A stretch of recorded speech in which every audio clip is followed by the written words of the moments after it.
എനിക്കൊരു തുണ നീയേ എൻ പ്രിയനേ, എനിക്കൊരു തുണ നീയേ, എനിക്കൊരു തുണ നീയേ എൻ പ്രിയനേ, എനിക്കൊരു തുണ നീയേ. ദുരിതം നിറയും മരുവിലെ വാസത്തിൽ, ദുരിതം നിറയും മരുവിലെ വാസത്തിൽ, എനിക്കൊരു തുണ നീയേ എൻ പ്രിയനേ, എനിക്കൊരു തുണ നീയേ, എനിക്കൊരു തുണ നീയേ എൻ പ്രിയനേ, എനിക്കൊരു തുണ നീയേ. ഇണയില്ല കുരു പ്രാവു പോ ഞരങ്ങുന്നു പ്രിയനിൽ ചേരുവാൻ. ഇണയില്ല കുരു പ്രാവു പോ ഞരങ്ങുന്നു പ്രിയനിൽ ചേരുവാൻ. നാഥ വരുവാൻ താമസമെങ്കിൽ, നാഥ വരുവാൻ താമസമെങ്കിൽ, വീഴാതെ നിർത്തേണമേ എന്നെ, വീഴാതെ നിർത്തേണമേ. നാഥ വരുവാൻ താമസമെങ്കിൽ, നാഥ വരുവാൻ താമസമെങ്കിൽ, വീഴാതെ നിർത്തേണമേ എന്നെ, വീഴാതെ നിർത്തേണമേ. എനിക്കൊരു തുണ നീയേ എൻ പ്രിയനേ, എനിക്കൊരു തുണ നീയേ, എനിക്കൊരു തുണ നീയേ എൻ പ്രിയനേ, എനിക്കൊരു തുണ നീയേ. സിംഹത്തിൻ ഗുഹ എനിക്കേകിയാലും, അഗ്നിയിലെന്നെ വലിച്ചെറിഞ്ഞാലും, സിംഹത്തിൻ ഗുഹ എനിക്കേകിയാലും, അഗ്നിയിലെന്നെ വലിച്ചെറിഞ്ഞാലും, ഉള്ളം കലങ്ങും പ്രതിസന്ധികളിൽ, ഉള്ളം കലങ്ങും പ്രതിസന്ധികളിൽ, വീഴാതെ നിർത്തേണമേ എന്നെ, വീഴാതെ നിർത്തേണമേ. ഉള്ളം കലങ്ങും പ്രതിസന്ധികളിൽ, ഉള്ളം കലങ്ങും പ്രതിസന്ധികളിൽ, വീഴാതെ നിർത്തേണമേ എന്നെ, വീഴാതെ നിർത്തേണമേ. എനിക്കൊരു തുണ നീയേ എൻ യേശുവേ, എനിക്കൊരു തുണ നീയേ. ഞാൻ ഈ നാളുകളിൽ ഒരുപാട് കഷ്ടതകൾ അനുഭവിച്ചു. ഇപ്പോഴും പനിയായിട്ട് ഹോസ്പിറ്റലിൽ അഡ്മിറ്റായിരുന്നു. ഓഫീസിൽ വന്നിരിക്കുക. ജോലി കഴിഞ്ഞപ്പോൾ എനിക്ക് പാട്ട് പാടണമെന്ന് തോന്നി. എനിക്കിഷ്ടമുള്ളൊരു, ഭയങ്കരമായിട്ട് കൊച്ചിലെ മുതൽ ഇഷ്ടമുള്ളൊരു പാട്ടാണ് എനിക്കിത്. നമുക്ക് ഈ ലോകത്തിൽ മാനുഷികമായിട്ട് ആശ്രയിപ്പാനൊരു ദേഹിയില്ല, ആശ്വസിപ്പാനൊരു ഇടവുമില്ല. ഒന്നേ മാത്രം നിൻ ജീവമൊഴികൾ മണ്ണിലെന്ന ആശ്വാസമായി, എന്നും മണ്ണിലെന്ന ആശ്വാസമായി. സത്യമാണ്. എൻ്റെ ജീവിതത്തിൽ ഞാൻ അനുഭവിച്ചുകൊണ്ടിരിക്കുന്ന, വർഷങ്ങളായിട്ട് അനുഭവിച്ചുകൊണ്ടിരിക്കുന്ന കാര്യമാണ് ഇതിനകത്ത് പച്ചയ്ക്ക് വ്യക്തമായിട്ട് എഴുതിയേക്കുന്നത്. ഈ ലോകത്തിൽ എനിക്ക് ആശ്രയിപ്പാൻ ഒരു മനുഷ്യനില്ല, ആശ്വസിപ്പാൻ ഒരു ഇടവും ഉണ്ടായിട്ടില്ല. ചിലപ്പോൾ ഒരു ആശ്വാസം വരുന്നെന്ന് തോന്നും, അത് പെട്ടെന്ന് ശത്രു തട്ടിത്തെറിപ്പിച്ചുകൊണ്ട് പോകും. അത് മനുഷ്യനായാലും പിശാചായാലും. അപ്പോഴെല്ലാം ദൈവത്തിൻ്റെ വചനം, ദൈവത്തിൻ്റെ സ്നേഹം, ആഴമാർന്ന കർത്താവിൻ്റെ കൃപകൾ, കർത്താവിൻ്റെ യേശു പ്രാണപ്രിയൻ്റെ സ്നേഹം ആരുമില്ലാത്തവർക്ക് തുണ ദൈവമാണെന്ന് പറയുന്നുണ്ട്. സ്വർഗസ്നായ പിതാവ് എൻ്റെ ഡാഡിയുടെ കരുതൽ, പരിശുദ്ധാത്മാവിൻ്റെ സംരക്ഷണം, നടത്തിപ്പ്, ഏഞ്ചൽസിൻ്റെ സംരക്ഷണം, കരുതൽ, ഇതൊക്കെയാണ് എന്നെ ഇത്ര നാൾ ജീവിപ്പിച്ചത്. എനിക്ക് സത്യം പറഞ്ഞാൽ പാടാൻ ഒരു ആംബിയറും ഇല്ല, പക്ഷേ എനിക്ക് മനസ്സിൽ സന്തോഷം തോന്നി, ഇപ്പോൾ പാടണമെന്ന് തോന്നി.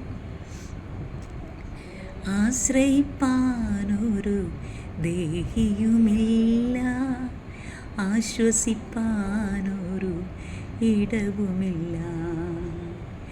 ആശ്രയിപ്പാനൊരു ദേഹിയുമില്ല, ആശ്വസിപ്പാനൊരു ഇടവുമില്ല. ഒന്നേ മാത്രം നിൻ ജീവമൊഴികൾ, ഒന്നേ മാത്രം നിൻ ജീവമൊഴികൾ, മന്നീലൻ ആശ്വാസമായി എന്നും, മന്നീലൻ ആശ്വാസമായി. ഒന്നേ മാത്രം നിൻ ജീവമൊഴികൾ. എൻ്റെ യേശുവിൻ്റെ തിരുവചനം, എൻ്റെ ദൈവം പരിശുദ്ധാത്മാവിനാൽ എഴുതിയ തിരുവചനം. ഒന്നേ മാത്രം നിൻ ജീവമൊഴികൾ. യേശു കർത്താവ് ഈ ലോകത്തായിരുന്നു ഇപ്പോൾ സംസാരിച്ച, ലോകരെ അറിയിച്ച ആ രക്ഷയുടെ ആ തിരുമൊഴികൾ, ജീവൻ്റെ ആ തിരുമൊഴികൾ. മന്നീലെന്നാശ്വാസമായി എന്നും, മന്നീലെന്നാശ്വാസമായി. അനേകരെന്നെ ചതിച്ചു, വഞ്ചിച്ചു. എൻ്റെ കുടുംബസഹിതം എല്ലാവരും എന്നെ വഞ്ചിച്ചു, തകർത്തെറിയാൻ ശ്രമിച്ചു, വലിച്ചെറിഞ്ഞു. പല മരണക്കുഴികളിൽ നിന്ന് എൻ്റെ സാക്ഷ്യം എന്ന് വെച്ച് കഴിഞ്ഞാൽ ഇതൊന്നുമല്ല, ഒരുപാടുണ്ട്. ദൈവം എന്നെ സംരക്ഷിക്കുന്ന സാക്ഷ്യങ്ങൾ. എൻ്റെ മുറിയിൽ ദൂതന്മാർ കയറി ഇറങ്ങുകയും ചെയ്യുന്നത് ഞാൻ കാണാറുണ്ട്. ഞാൻ എൻ്റെ അത്യന്ത ദുഃഖത്തിൽ, വേദനയിൽ യേശു കർത്താവിൻ്റെ സാമീപ്യം, ലയൺ ഓഫ് ജൂദയുടെ സാമീപ്യം, ശബ്ദം ഞാൻ കേൾക്കാറുണ്ട്. ഇതിൽ പരം ഭാഗ്യം എന്താണ്?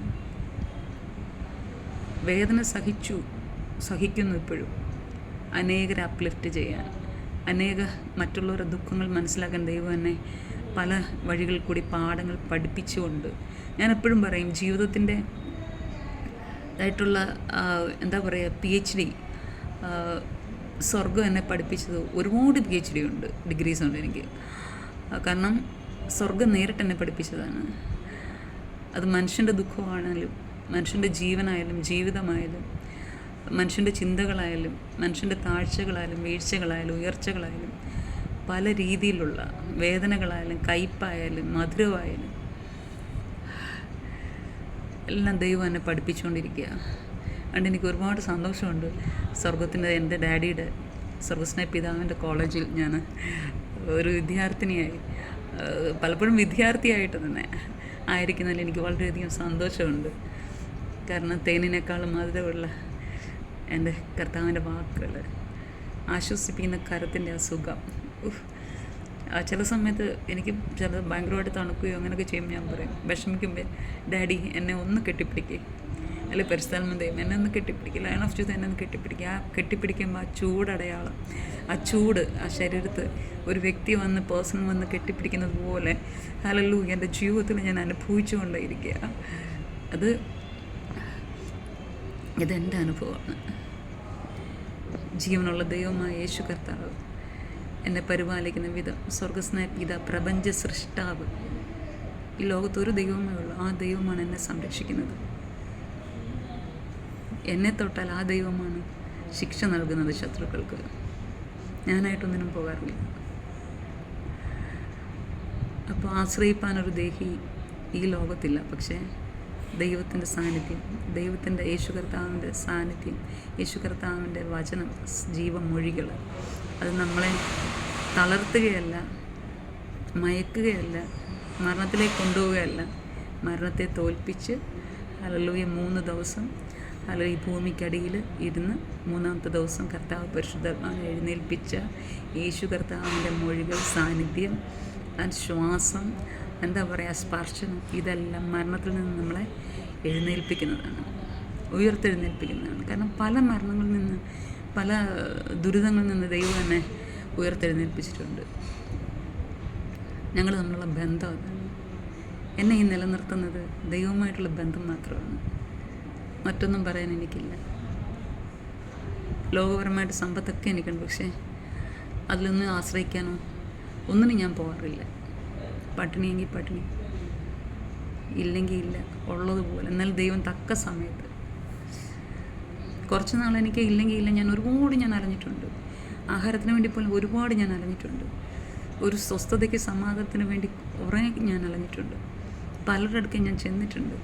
ദേവദാസന്മാരെന്ന് പറഞ്ഞ് പലരുടെ അടുത്ത് ഞാൻ ചെന്നിട്ടുണ്ട്. പക്ഷെ അവിടെ നിന്നെല്ലാം എനിക്ക് വേദനകൾ മാത്രമാണ് കിട്ടിയത്. പക്ഷേ എൻ്റെ ദൈവം എന്നോട് നേരിട്ട് ഇടപെടാൻ തുടങ്ങിയ സമയം മുതൽ ഞാനൊരു കാര്യം ചോദിച്ചു, ഡാഡി അപ്പം തരൂ. അതാണ് എൻ്റെ ഡാഡി. ചിലപ്പോൾ എന്നെ വേദനിപ്പിക്കും, പക്ഷേ എൻ്റെ കയ്യിൽ എപ്പോഴും ഡാഡി പിടിച്ചിട്ടുണ്ട്. കാരണം ആ വേദന ഞാൻ പഠിക്കണം. അതുപോലെ വേദനിക്കുന്ന അനേകർ എനിക്ക് ചുറ്റുമുണ്ട്. അതെനിക്ക് എൻ്റെ ഡാഡി പറഞ്ഞു തരും.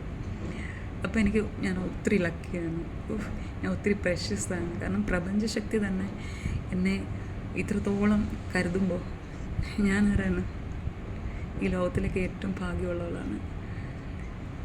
എനിക്കൊരു തുണ നീ എൻ പ്രിയനേ, എനിക്കൊരു തുണ നീ,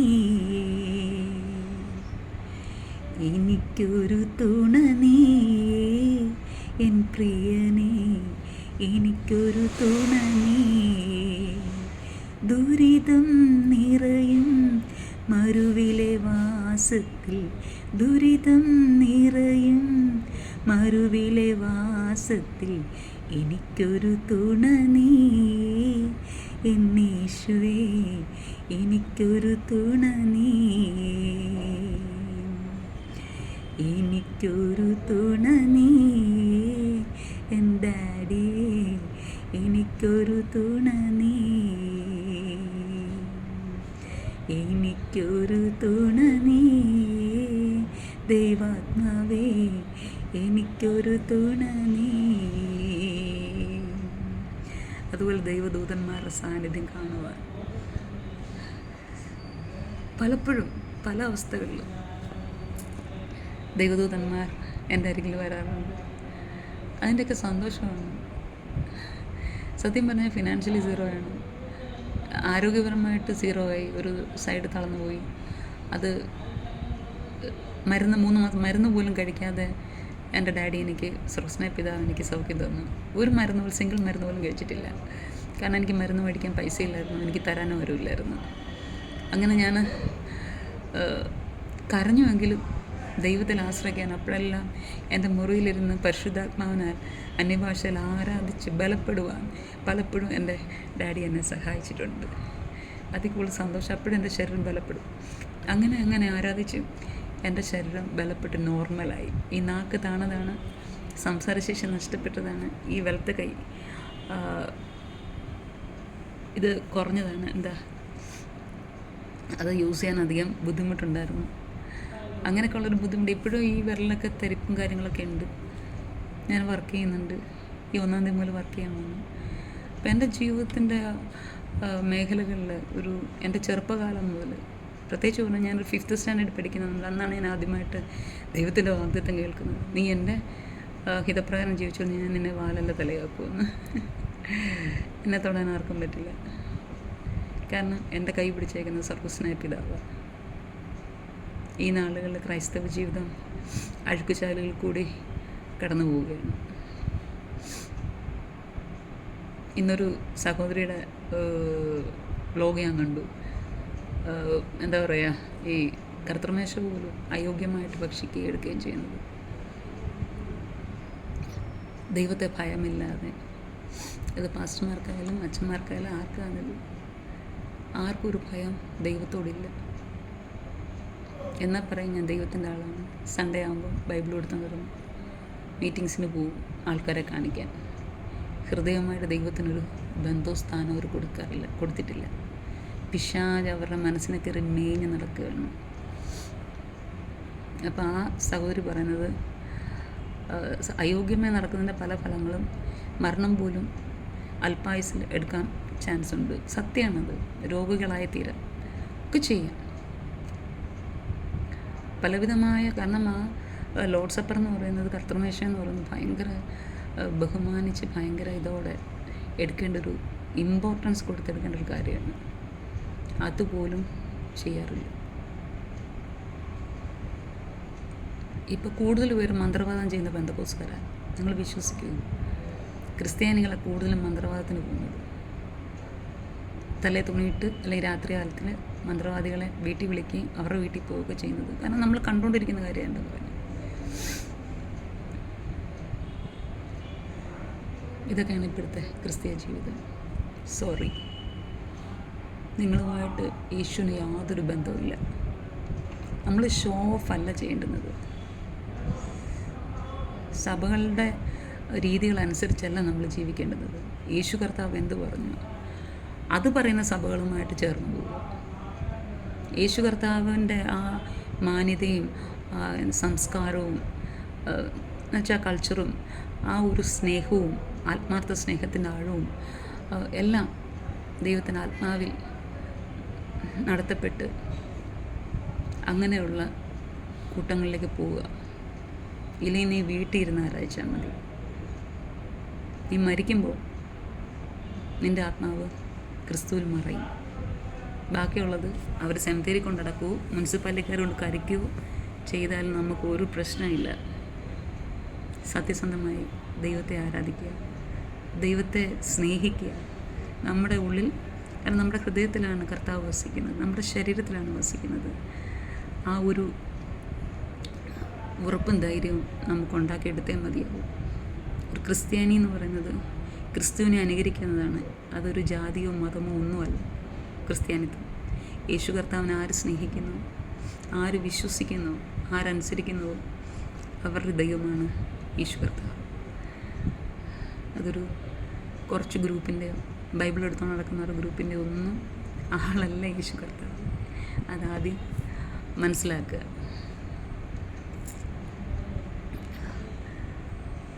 ഒരുപാട് ഒരുപാട് ഒരുപാട് ഒരുപാട് വേദനകളിൽ കൂടി ഇപ്പോഴും കടന്നു പോയിക്കൊണ്ടിരിക്കുന്ന ഒരാളാണ് ഞാൻ. പക്ഷേ എന്നാലും ഞാൻ സന്തുഷ്ടയാണ്.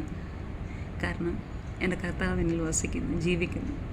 അതുകൊണ്ട് ഞാനും ജീവിക്കുന്നു. സ്വർഗസ്നേഹ പിതാവെന്ന എൻ്റെ ഡാഡി എന്നെ സ്നേഹിക്കുന്നു, എന്നെ കരുതുന്നു. അതുകൊണ്ട് ഞാനിന്ന് ജീവിക്കുന്നു. ഞാൻ തെറ്റിലേക്ക് കടന്നു പോകുമ്പോൾ അത് തെറ്റാണെന്ന് പറഞ്ഞ് എന്നെ മടക്കിക്കൊണ്ടുവരുവാൻ എൻ്റെ പരിശുദ്ധാത്മാ ദൈവം എൻ്റെ കൈക്ക് പിടിച്ചിരിക്കുന്നു. ദൂതന്മാർ എനിക്ക് ചുറ്റുമുണ്ട്.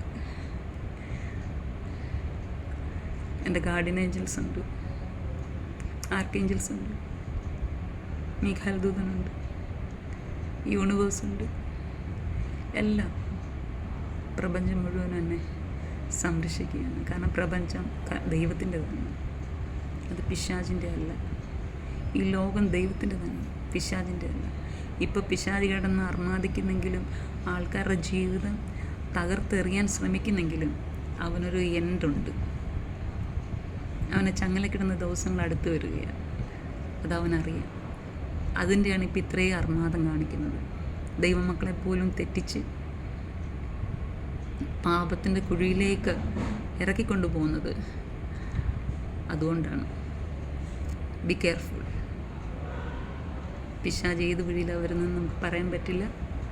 പലപ്പോഴും നമ്മൾ നല്ല രീതിയിൽ നടക്കണം, നല്ല രീതിയിൽ ജീവിക്കണം എന്ന് ആഗ്രഹിക്കുമ്പോഴാണ് പിശാച് ഏതെങ്കിലും ഒരു നൈസായിട്ടുള്ള വഴി കൂടെ കയറി വരുന്നത്.